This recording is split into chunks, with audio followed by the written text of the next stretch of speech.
Me fui, Me vine, huí, salí llegué, y me quedé. inmigrante yo, Una guía para emigrar responsablemente. con Andrea Mata, Y Melina Lozada. dos inmigrantes en Buenos Aires. Este es un podcast informativo, recreativo y cultural para mayores de 18 años. Por aire Por tierra o por mar. se mueven los migrantes. Hola, un gusto enorme volver a encontrarnos y acompañarte en este espacio íntimo en el que te encuentras hoy. Tu sala, habitación, auto, la cocina y, ¿por qué no?, el trabajo. Quienes te hablamos, Andrea Mata y Melina Lozada, trataremos en este podcast el primer tema a considerar a la hora de emigrar: obtener el DNI, Documento Nacional de Identidad Argentino. El Documento Nacional de Identidad es el primer papel que debes tramitar para radicarte en Argentina. Puedes solicitarlo de manera individual o puede ser todo un grupo familiar el que lo solicite. El extranjero, dependiendo de su condición, paga o no unos aranceles. ¿Qué paga? Impuesto, material o plástico y envío. ¿Quiénes están exentos de pagar estos aranceles? Personas con tratamiento médico, adultos mayores imposibilitados para laburar, personas con discapacidad que no cuenten con ingresos económicos. Estos últimos solicitan un certificado ante la escribanía más cercana o ante trabajadores sociales matriculados que presten servicios en organismos nacionales, provinciales o municipales. Actualmente, todo el proceso es digital. Sin embargo, hay unos pasos que se realizan a distancia y otros que requieren que te encuentres dentro del territorio de la República Argentina. El sistema constatará el ingreso legal, pudiendo solicitar el sellado en el pasaporte. Al no estar residenciado en la Argentina, se inicia dicho trámite ingresando en el sistema RADEX, es decir, ante el Registro Nacional de las Personas y su módulo de radicación a distancia de extranjeros, donde adjuntarás la documentación y datos requeridos según el tipo de radicación que quieras pedir. El sistema te va a solicitar el pago de las tasas. Luego, una vez abonadas, te envía un mail a tu correo con las credenciales para seguir con el segundo paso. Culminando el mismo, te llegará por mail la cita para que vayas a la sede correspondiente. Es así de simple el proceso para no ser ilegal. Pero a veces no todo puede darse tan fácilmente. Por ello es importante conocer cuáles pueden ser algunos contratiempos: la carga no exitosa de los documentos, paros, COVID o el vencimiento de un documento. Sin embargo, todo poco a poco se resuelve sobre la marcha. Por ejemplo, a mi hija se le venció el pasaporte y mi esposo y yo pensamos que como se le había vencido en territorio argentino no importaba. Pues resulta que sí importa y se tuvo que tramitar la prórroga de pasaporte para llevarlo a migraciones, porque no bastaba con la partida de nacimiento apostillada, ya que ese documento lo que asegura es que tenemos una hija, pero no da fe de su nacionalidad y de paso que esa niña en particular sea mía. Por suerte, todo se solucionó.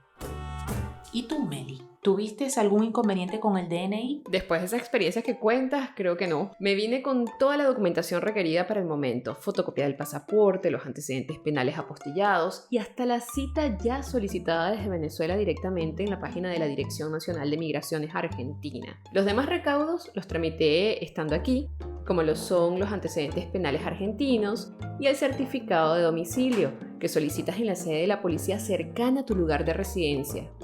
Vas, te toman los datos en la comisaría y luego en un plazo no mayor de 48 horas un policía se acercaba a tu casa a dejártelos para constatar que efectivamente vivieras allí. Este trámite yo no sé si se sigue realizando en la actualidad, Andrea. Lo que he vivido por experiencias cercanas, por ejemplo, mi mamá, ella fue hasta la comisaría para hacer ese trámite. Pero hay otras personas que he conocido que lo hacen directamente en migraciones. Casi todo lo hacen en migraciones. Es decir, lo que pasa es que COVID modificó muchas cosas para poder hacer los trámites. Y ahora hay que esperar a que todo completamente se normalice para saber cuáles serán los procesos. Todo como que va a depender del barrio y de la comisaría donde te encuentres. Mi proceso, yo tengo que aclararlo siempre, fue hace 7 años atrás y después hace como unos 5 años atrás cuando tuve la actualización del DNI. Pero siempre hay que estar atentos, pues, dependiendo de la comisaría que corresponda. Bueno, después de yo haber hecho todo ese proceso, acudí a mi cita de migraciones en la fecha y hora correspondiente. Pagué los aranceles solicitados como proveniente de un país del Mercosur, que en este caso suelen ser de un valor económico inferior en comparación a los residentes que vienen de otros países que no formen parte del mercado común del sur. Allí me tomaron mi foto, las huellas dactilares y salí con mi precaria, que es el documento que certifica que diste el primer paso para estar legalmente en este país. Yo recuerdo que la precaria duraba 3 meses y la podías renovar si en ese plazo no te llegaba el DNI. Pero a mí me gustaría que nos detengamos un poquito aquí en este tema de la precaria, porque la precaria viene a ser como ese documento verde llamado comprobante. ¿Tú te acuerdas del comprobante?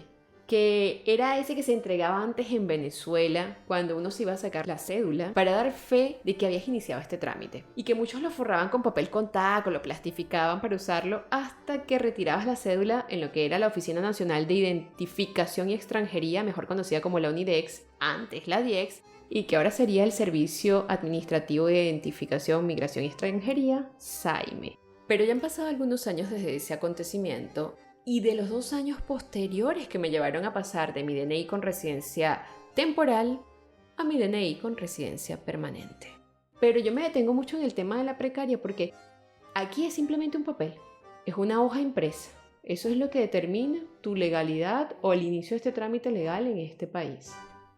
Y con la precaria dice abajo que con ella puedes trabajar, pero resulta que el que te da trabajo no confía en la precaria. Sí, yo teniendo la precaria yo no pude empezar a trabajar. No sé los otros casos, ya conoceremos más adelante si tenemos un feedback del público que nos está escuchando, cuáles fueron sus casos, si pudieron trabajar con precaria. O si no pudieron hacerlo. Pero recapitulemos. Recapitulamos. La precaria tiene una duración de 6 meses. Luego, transcurrió esos 6 meses, llega el DNI temporal. El DNI temporal dura aproximadamente 2 años. Al pasar esos 2 años, llega el DNI permanente. Y bueno, hasta ahora el DNI permanente tiene una duración de 15 años. Por último, se encuentra la opción a nacionalización, después del 3er año de radicados en el país. Esta es la información que tenemos a septiembre de 2021. Tengamos en cuenta que cada año, para mejorar el proceso, cambian algunos requisitos. Y qué mejor que los canales de contacto, Meli. Así es, las redes sociales, el Twitter, que lo utilizan mucho, @migraciones_AR, o la página www.argentina.gov.ar. Para el momento de la grabación de este podcast, María Florencia Carinaño es la directora nacional de Migraciones. Ha llegado el momento de Historias migrantes, relatos de los protagonistas. Porque cada historia es diferente y todas cuentan. Las opiniones expresadas por los invitados son de su exclusiva responsabilidad y necesariamente no representan la opinión de la producción de este podcast. Hoy, en Historias Migrantes, conoceremos la historia de Jesús Arocha Caballero, el caballero de las relaciones públicas, que de su Maracaibo natal se vino a Buenos Aires y hoy comparte su historia migrante. Jesús es de profesión licenciado en Publicidad y Relaciones Públicas y magíster en Ciencias de la Comunicación. Además, ha incursionado como consultor, speaker y docente en imagen estratégica y personal branding. Ha sido conferencista, asesor y capacitador empresarial y hoy se desempeña como director de primeras impresiones en KW Urbano, uno de los centros de negocios que la reconocida marca internacional de coaching y asesoramiento inmobiliario Keller Williams tiene en Buenos Aires. Jesús, bienvenido. Muchísimas gracias por la invitación. ¿Cómo están ustedes? Aquí, pero no nos vas a hacer kikiriwiki, no nos vas a invertir el tema y rol de las entrevistadoras, el de las presentadoras. Tengo esa facilidad, ¿viste? También se me da esto de ser yo el que interrogue. Pero nada, hoy estoy dispuesto, estoy sometido a lo que ustedes decidan el rumbo que vayamos a recorrer con esta entrevista. Fantástico, muchísimas gracias por la confianza. En esta oportunidad te contamos que nosotras tenemos este espacio, que es un podcast dedicado al tema de la migración. Por ello queremos conocerte, Jesús. Queremos que nos cuentes tu historia y nos digas, ¿qué fue eso que te motivó a salir de Venezuela? A ver, quizás mi historia es un poco diferente a las últimas que hemos venido conociendo, digamos, de los últimos años, ¿no? De migrantes. En el año 2012 tuve la oportunidad de venir como conferencista en representación de la Universidad del Zulia a un congreso de protocolo y ceremonial acá en Buenos Aires y quedé enamorado de la ciudad. Fue un enamoramiento a primera vista, me vi trabajando acá, me vi viviendo acá, entonces fue más un tema de decisión de vivir, de experimentar el recorrer otro país y salir de mi tierra, ¿no? Entonces en ese sentido, quizás la crisis en Venezuela en ese momento todavía no era tan radical como lo que se ha visto en los últimos años. Sin embargo, ya se empezaban a ver esos primeros episodios de escasez, de desabastecimiento. Eso quizás también pudo haber impulsado un poco la decisión, pero básicamente, en principio, la decisión fundamental fue por haber tenido ese primer contacto, esa primera experiencia y querer ver y vivir más de Buenos Aires. Entonces, lo que te llamó la atención fue el aire a la pequeña Europa que tiene Buenos Aires, ¿no? Sí, totalmente. De hecho, en esa oportunidad era invierno, algo para mí totalmente mágico, viniendo de una tierra tan caliente como Maracaibo. Vine en esa oportunidad y recuerdo que fue uno de los inviernos más fríos que ha tenido Buenos Aires en los últimos años y estuvimos a -3 grados. Y el vivir esa experiencia, incluso con algo tan sencillo como el clima, el ver la ciudad que realmente es magnífica en cuanto a la arquitectura, al movimiento cultural, absolutamente todo lo que forma parte de esta ciudad, pues todo fue como que confluyendo en esa decisión final de querer vivir y experimentar de Buenos Aires un poquito más. Háblanos de tu experiencia migratoria. ¿Cómo fue? Yo sé que tú eres un hombre muy organizado, que en algún momento hiciste una guía para emigrar, que se la cediste a varios de tus amigos que tenían la idea de querer hacerlo. Y mi pregunta es, ¿cómo fue esa experiencia? Sí, bueno, como lo mencionas, nada, toda mi vida ha sido como que muy estructurado y muy de planificar las cosas. No me gusta como que pisar en falso, me gusta siempre que tomo una decisión armar un plan de acción para poder concretar objetivos con el mínimo de frustración posible, si se puede. Y en esa oportunidad, sí, junto con un amigo que logró emigrar también el año pasado, armamos una lista que se llamaba Plan de Viaje 2015. Desde el 2012 hasta el 2015, pues armamos una guía completa de todos los procedimientos que se tenían que hacer desde Venezuela en cuanto a la solicitud de documentación, a solicitud de documentos legales o incluso a la parte de salud, a la parte médica, revisiones, todo ese tipo de cosas como para ya armar un plan de acción que me permitiera a mí venirme realmente preparado. Y ese plan también incluía todo el proceso como tal y lo posterior, cuando llegabas acá, qué había que hacer, a quién tenía que contactar, a dónde tenía que dirigirme. Tuve la oportunidad también de en el 2012 conocer gente que vivía acá, venezolanos que estaban residenciados acá. La comunidad venezolana era muy pequeña, pero esas personas que conocí fueron muy valiosas para aportar en ese proceso migratorio y de irme orientando sobre cuáles eran los procedimientos que debía seguir en ese momento al llegar acá. Desde la cita para los antecedentes penales, la solicitud de la cita para el DNI, pues todo lo que incluye ese proceso migratorio.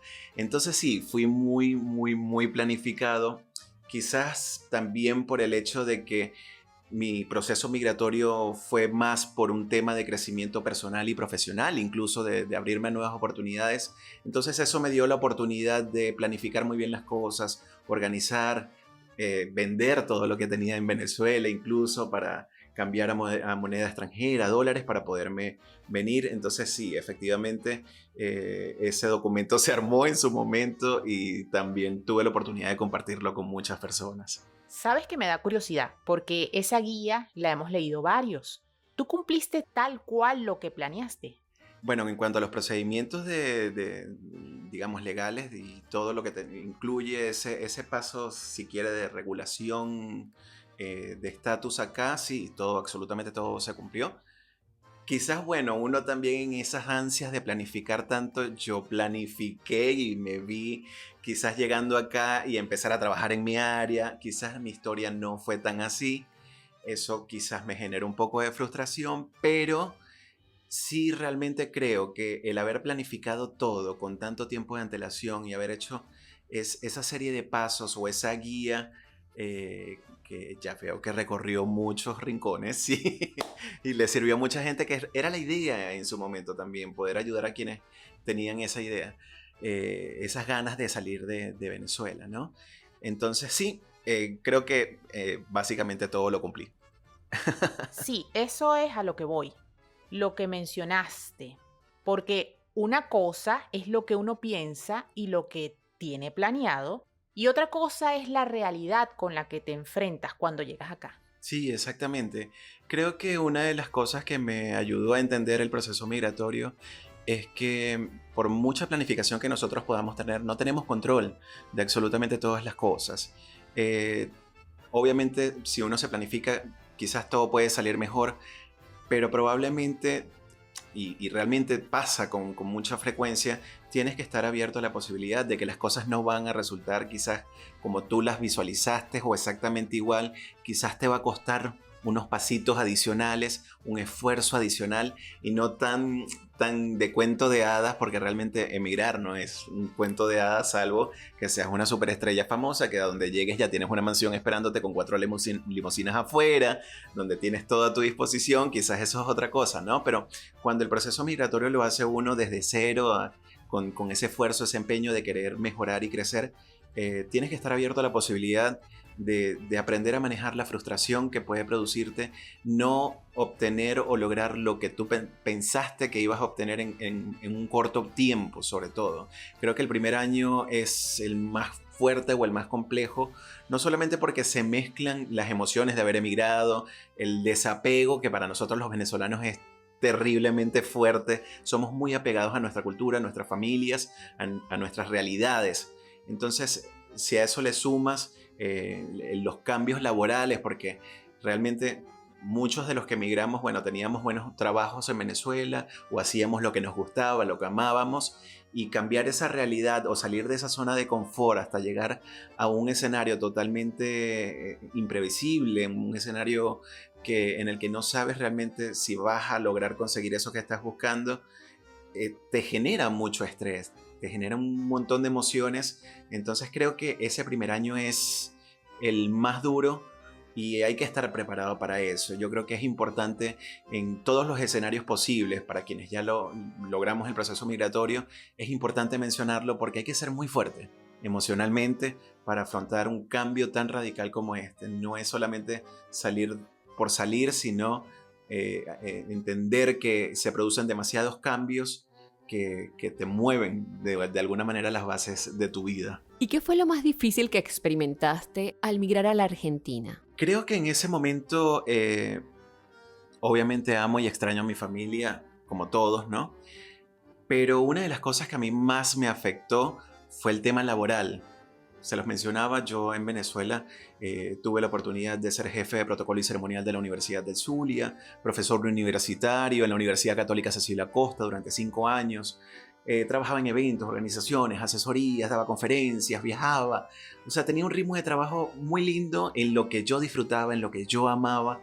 Y evidentemente nosotros, cuando emigramos, esperamos conseguir eso mismo en el lugar al que vamos. Y cuando no sucede y no estás preparado para lidiar con eso, se produce mucha frustración. Creo que eso fue una de las cosas que más me afectó al haber llegado acá, el manejo de la frustración por no estar haciendo lo que quieres.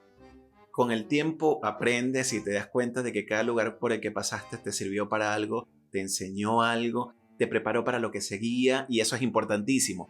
Pero en ese primer momento no lo ves, sino que llegar a esa conclusión lo haces ya habiendo recorrido el camino y mirando los puntos hacia atrás, que dices, mira, qué bueno que trabajé en este lugar donde fui mozo donde fui mesero en un restaurante porque me ayudó, no sé, a conocer el dialecto del argentino, a conocer la dinámica de trato con el argentino, la cultura. Qué bueno que me resultó haber trabajado, no sé, donde te haya tocado trabajar, pero sí creo que puede ayudar mucho si la persona también se viene preparada para manejar eso, la frustración, quizás de no lograr lo que quieres en el tiempo que quieres. Evidentemente con el tiempo todo, si te lo propones, si trabajas para eso, si le pones empeño, fuerza y dedicación, lo vas a conseguir porque sí, está destinado a ser para ti. Pero creo que sí hay que tener abierta esa posibilidad y saber de que probablemente no pueda ser como tú lo planificaste o lo ideaste. Y de repente para una persona tan controladora como yo, que venía con una planificación tan detallada de paso por paso qué tenía que hacer, encontrarme con una realidad distinta, aun cuando ya venía con contactos por los congresos en los que tuve la oportunidad de venir en el 2012, como les mencionaba, en el 2013 vine de nuevo. Se generó una cantidad de contactos y de alianzas con empresas y organizaciones, pero bueno, ya estando acá es una realidad distinta. Es tocar las puertas y de repente que te digan, mira, no, todo bien, nos encantó tu conferencia o nos encantó conocerte, pero no tengo una oportunidad laboral para ofrecerte. Y quizás yo venía también con esas ilusiones muy armadas de esos contactos y cuando llego acá, que de repente me encuentro como que muchas puertas que no estaban totalmente abiertas, no estaban cerradas tampoco, pero no era la apertura que yo esperaba, entonces eso fue como un choque muy fuerte para mí. ¿No te has dado cuenta que como que te sobrevaloran? Claro, tienes una gran experiencia, pero ¿no sientes como eso, que el profesional es como sobrevalorado? Sí, realmente la dinámica en Argentina es muy distinta a la de Venezuela. Incluso, con toda responsabilidad lo digo, los niveles de educación son distintos, los tiempos de preparación y de educación son diferentes. La dinámica acá se maneja muy distinta. Los chicos cuando ya egresan de sus colegios, que salen, lo primordial es que empiecen a trabajar, que entren al mercado laboral, donde se desarrollan, empiezan a crecer, empiezan a independizarse, incluso jóvenes ya empiezan a buscar sus espacios y después con los años es que empiezan a estudiar. Es como que se ven, no sé, después de los 30 años empezando a dilucidar, bueno, quiero estudiar esto, voy a estudiar una carrera o algo así. La dinámica del venezolano es totalmente distinta. Uno sale a los 15, 16 años y en general es como que el plan fijo que tienes que ir a la universidad y terminas eso y si de repente son tan ansiosos como yo, terminan haciendo una maestría de una vez y después terminas la maestría y te vas a inscribir en el doctorado y dices, no, ya va, voy a parar un poco. Entonces sí, evidentemente los venezolanos tenemos incluso, y eso es reconocido en muchos lugares, los venezolanos tenemos esa ventaja por encima de muchos países porque empezamos a estudiar desde muy pequeño y tenemos un nivel profesional bastante alto. ¿Qué sucedió en mi caso? Como me dediqué también mucho al mundo de la docencia, tuve la oportunidad de estudiar muchas cosas, hacer muchos cursos, asistir a muchos eventos porque estaba trabajando directamente en esa parte académica. Y claramente al venir acá y al postularme en cualquier empresa, para las empresas argentinas estoy sobrevalorado y eso me tocó muchísimo al principio, incluso me enojaba y decía, pero ¿por qué después de estudiar tanto entonces acá no me sirve? Porque entonces llego con un super currículum muy armado, muy completo y me presento a la primera entrevista y ni siquiera me quisieron hacer la entrevista. Me dijeron, no, pero mira, no es este el perfil que nosotros estamos buscando, evidentemente está sobrevalorado y juega mucho el tema de los salarios, de que no te van a pagar más por lo que te están ofreciendo, porque piensan que de repente por tener esa cantidad de estudios entonces tienes que deben ganar un sueldo mucho más alto, aun cuando de repente nuestra mentalidad es otra, ¿no? Nosotros llegamos acá con la intención de incorporarnos al mercado laboral en algo que nos guste, que disfrutemos, pero sin esas ansias, o por lo menos hablo en mi caso, sin esas ansias de, bueno, no, yo voy a empezar a trabajar en la parte gerencial o como director. No, uno viene más con la humildad y creo que es lo mejor de comenzar desde abajo porque eso te va a permitir incluso conocer y entender las dinámicas del mercado laboral de Argentina, que son muy distintas por temas incluso culturales, ¿no? Pero sí, me tocó muchísimo Me tocó hacer muchos currículum, muchos modelos, ir sacando información y sacando información y sacando información hasta dejar lo más básico posible y que me diera la posibilidad de por lo menos ir a entrevistas, porque el tema es que cuando estaban muy armados los currículos ni siquiera podía ir a una entrevista, que era lo que yo necesitaba para por lo menos hablar y que entendieran cuál era mi postura y mi posición y lo que estaba buscando y que estaba dispuesto a ceder incluso en algunas cosas. Mira qué interesante toda tu historia. Yo sé que son muchas aristas que uno podría explotar, pero nuestro podcast, el día de hoy, está enfocado en hablar sobre el DNI, sobre el proceso que uno hace para poder estar legal en este país. Mi pregunta puntual, ¿tienes alguna anécdota sobre cómo te enfrentaste a todo el proceso migratorio, ya estando acá? Yo creo que todos tenemos experiencias con respecto a los trámites de legalización acá en Argentina, bien sea por los tiempos, por las demoras, por las esperas o por lo rápido de los procesos. He conocido gente que van a la cita y a la semana siguiente ya tienen el DNI en su casa, una cosa maravillosa. No me pasó a mí. En la primera cita, cuando vas a tramitar el documento por primera vez, te dan un documento precario, creo que lo hemos venido conversando también. Ese documento tiene una vigencia y es temporal hasta que te llega finalmente el DNI, el plástico, que tiene una vigencia de 2 años. Luego, a los 2 años, a mí me correspondía hacer la renovación para cambiar el estatus a residente permanente. Que ya eso tiene una duración mucho más amplia, es otra cosa. En ese trayecto de tiempo yo perdí mi billetera, me quedé sin documentación, tuve que hacer una denuncia, tener mi denuncia guardadita en el bolsillo todo el tiempo por las dudas porque no tenía documentación. Como muchos venezolanos tenía la cédula de identidad vencida, el pasaporte vencido, todo vencido, y coincidía con la fecha en la que tenía que hacer la renovación de la precaria. Yo, del documento, hago ese procedimiento, concurro con todos mis documentos, los presento, me entregan nuevamente la precaria de ese segundo documento. Resulta que en esa oportunidad el documento no llega, y el documento no llega, y el documento no llega, y no llega, y no llega, y llamo y figura, está en proceso, y te conectas por la página y está en proceso, está en proceso. A ese ritmo pasó 1 año, yo esperando el documento, hasta que por fin pedí una cita, fui a la sede de extranjería, ¿no? A migraciones, para verificar qué sucedía. Resulta que, bueno, hubo un problema con los documentos porque al presentar yo todos los documentos de venezolanos que te piden copia del pasaporte, de la cédula, todos los documentos estaban vencidos. Entonces, como estaban vencidos, ellos no podían validar, en teoría, mi identidad o mi ciudadanía como venezolano, ¿no? Pero nadie me avisó nada, las veces que llamé nadie me dijo nada y sobre todo, y aquí viene el punto importante, nadie me dijo que la precaria se vencía en un periodo de tiempo y que si yo no hacía la renovación tenía que pagar una multa. Entonces pasó todo ese tiempo, tuve que en ese momento, y te hablo de hace unos 2 años, 2 años y medio, tuve que pagar una multa de 4.500 pesos, que era un montón de dinero, yo me quería morir, porque efectivamente la precaria se venció, habían pasado ya 2 o 3 periodos desde que se había vencido, entonces tuve que pagar primero la multa para que me emitieran una nueva precaria. Ojo, la precaria es una hoja impresa, pero bueno, 2.500 pesos por cada periodo creo que era. Pagué mi multa con todo el enojo de la vida y tuve que empezar el procedimiento para poner y regularizar el tema de los documentos de Venezuela. Tuve que ir a la embajada, pedir una constancia de que soy venezolano para presentarlo en migraciones. Fue un proceso medio engorroso y 1 semana después tenía el documento en mi casa. El documento ya estaba hecho, no lo habían terminado de emitir o de enviar porque esa documentación estaba vencida. Entonces es muy importante cuando hagan ese tipo de procedimientos, verifiquen la vigencia de los documentos con los que están haciendo el trámite, que puede ser o el pasaporte o la cédula de identidad, cualquiera de los dos.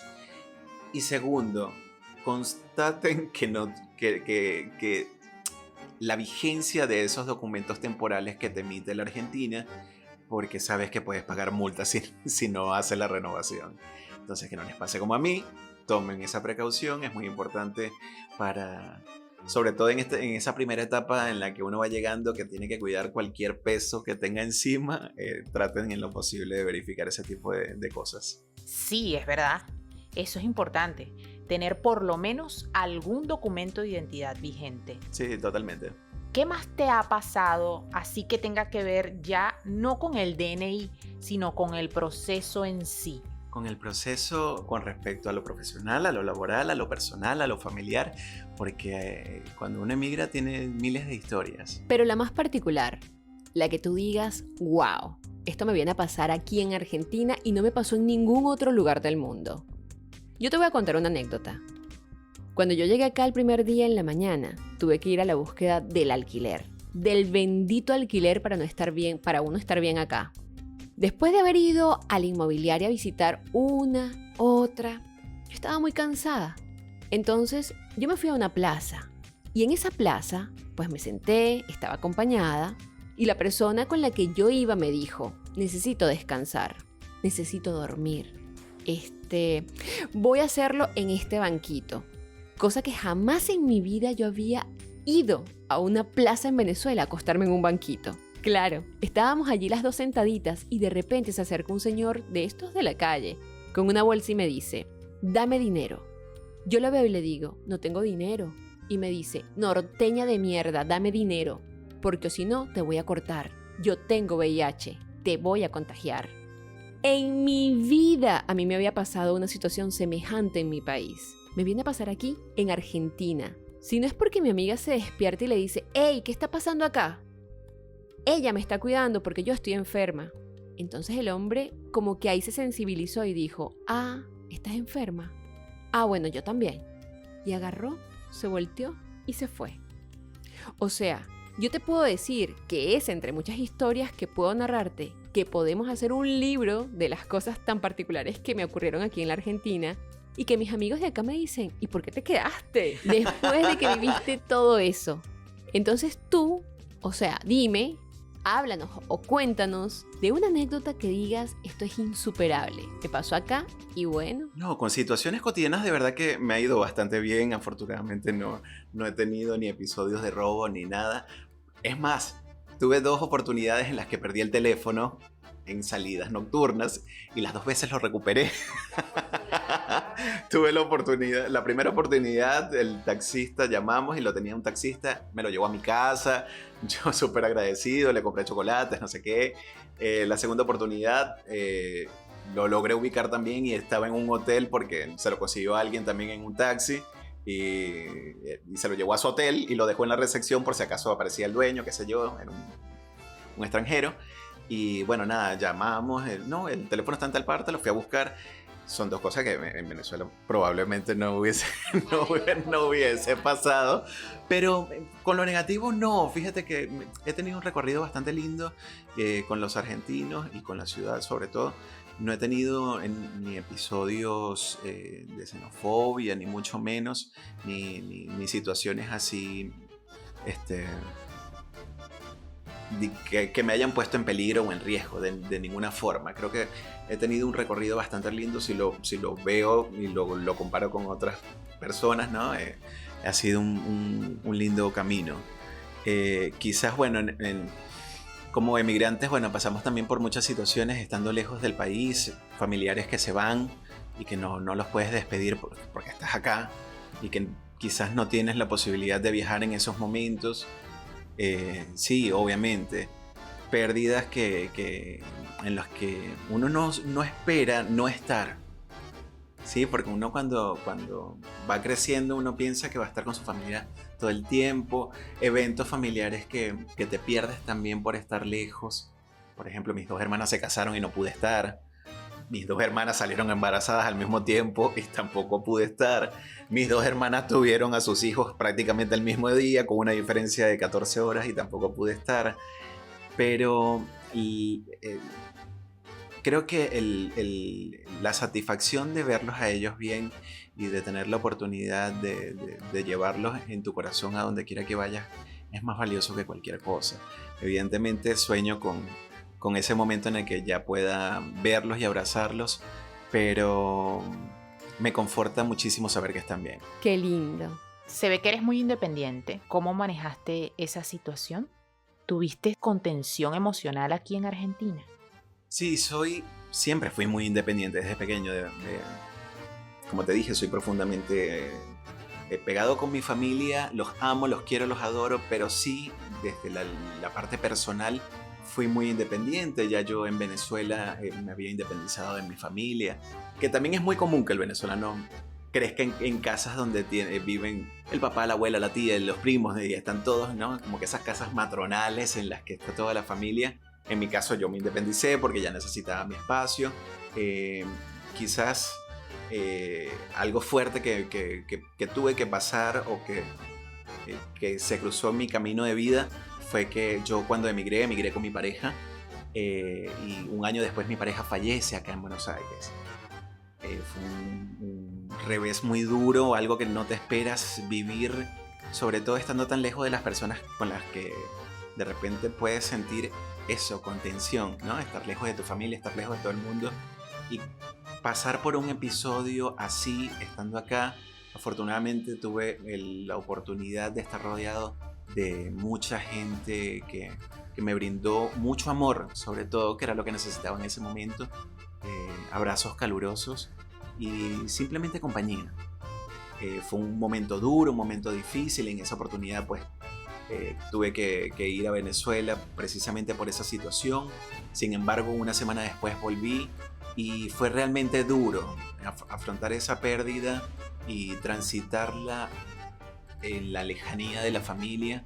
Quizás refugiado sí con las personas que me rodean acá, que son personas maravillosas que Dios puso en mi camino, pero fueron tiempos muy oscuros, muy duros, tiempos de mucho dolor y sobre todo por eso, por no tener el abrazo de tu mamá para apoyarte en ese momento, a tus hermanos para que te contengan, te digan que todo va a estar bien. Eso es invaluable. Afortunadamente, después de mucha lluvia siempre escampa. Así que 4 años después, acá estamos, acá seguimos, acá vamos. Y claro, salió el sol.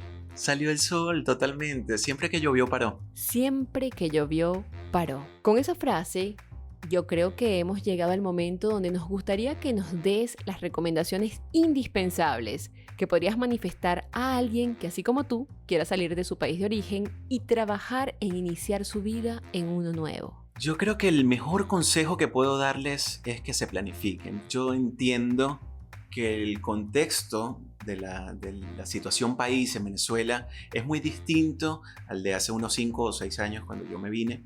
Es una situación totalmente compleja, dura, que te impulsa o te llena de esas ganas de salir corriendo sin ningún plan. Pese a esa situación, yo aún, si puedo aconsejarles algo, es que se planifiquen, que por lo menos marquen unos pasitos de lo que quiero hacer o cómo lo voy a hacer o qué necesito para hacerlo, porque eso les va a facilitar mucho el trabajo. Tampoco está bueno salir corriendo de tu país huyendo de una situación tan terrible como la que está pasando en Venezuela y llegar a otro a vivir o tener experiencias peores todavía por no haberte ido preparado o por no haber tenido la posibilidad de que alguien te ayude, no haberte planificado, sino haber salido de manera incluso sorpresiva, haber decidido, bueno, nada, este fin de semana me voy. Creo que la planificación es fundamental y sobre todo que se preparen mucho emocionalmente y que tengan la madurez para saber de que no todo va a ser color de rosas, o por lo menos al principio no, que van a haber muchos momentos de tristeza, muchos momentos de soledad, de frustración, de rabia. Hay una serie, una cadena de emociones allí que se desencadenan en consecuencia de ese proceso migratorio, que no es algo menor, es algo que hay que tener muy en claro porque es un proceso difícil, es un proceso muy difícil y no todos están preparados para asumir esa responsabilidad, ese cambio tan fuerte en todos los aspectos de tu vida y enfrentarte con una realidad totalmente distinta, lejos de las personas que te aman, lejos de los escenarios que te son conocidos. Entonces para eso creo que es lo que más hay que estar preparados y saber que con dedicación, como se los he mencionado, con entrega, con el foco siempre puesto en el objetivo de crecer, de mejorar, de avanzar, todo se logra. todo se consigue, pero siempre trazando por lo menos unos pasitos de lo que quiero o de lo que voy a lograr y cómo lo voy a hacer sobre todo. Si tenemos aliados en los países a donde vamos a llegar, conocidos, allegados, es un golazo también, es un aliciente muy importante para ese proceso, ¿no? Si no es así, sino que te vas a aventurar a irte a un país donde no hay nadie conocido, familiares, amigos, tienes que prepararte incluso mucho más porque sabes que quizás no vas a contar con el apoyo que necesitas en situaciones difíciles. Entonces, básicamente mi recomendación es esa. No se dejen llevar por el impulso o la desesperación de situaciones como la que se viven ahora en Venezuela a nivel económico, político, de seguridad. Traten de contenerse un poco y de planificar bien las cosas. Del apuro o de la prisa solamente el que da el cansancio. Es preferible aguantarse un toquecito, ir más lento, pero llegar más lejos. Qué lindo. Gracias, Jesús. De verdad que nos encantaron tus recomendaciones. Y sí, es verdad, la migración no es para todo el mundo. No. Pero creo que los venezolanos somos muy fuertes. Somos un país de gente muy trabajadora y muy fuerte. Y eso tenemos que aprovecharlo porque lo ven en los otros países.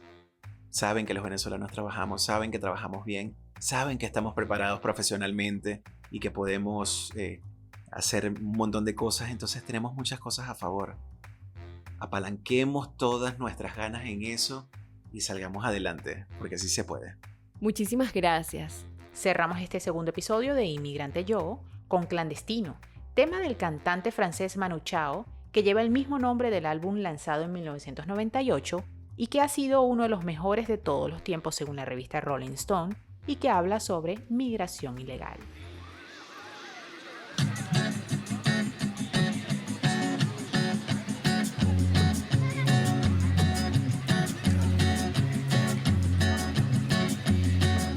Solo voy con mi pena, sola va mi condena. Correré mi destino para burlar la ley, perdido en el corazón de la grande Babilón. Me dicen el clandestino por no llevar papel. Pa' una ciudad del norte yo me fui a trabajar.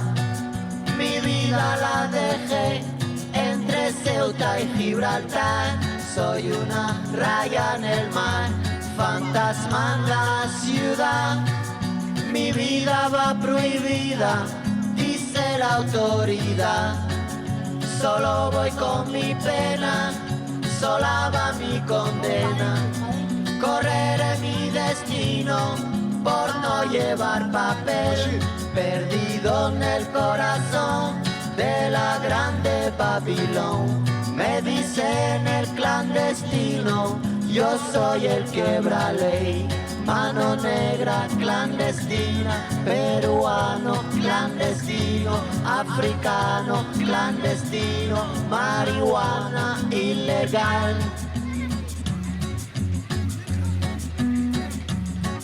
Solo voy con mi pena, sola va mi condena. Correré mi destino para burlar la ley, perdido en el corazón de la grande Babilón.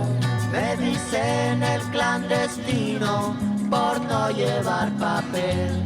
Argelino clandestino, nigeriano clandestino, boliviano clandestino, mano negra ilegal. شوف الله يخليك اذا ما تساليت اذا ما تدوز الصبح شوف داك السماح من الشمال ديال الكركون ولا شي ناس يمشيو لموريتانيا ويجي معاهم باش يجازين راه غادي يعطيو واحد.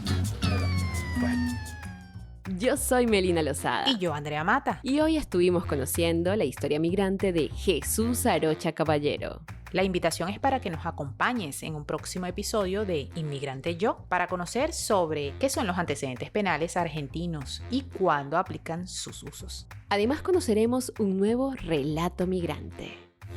Por aire, Por tierra, o por mar, se mueven los migrantes. Inmigrante Yo. Una guía para emigrar responsablemente.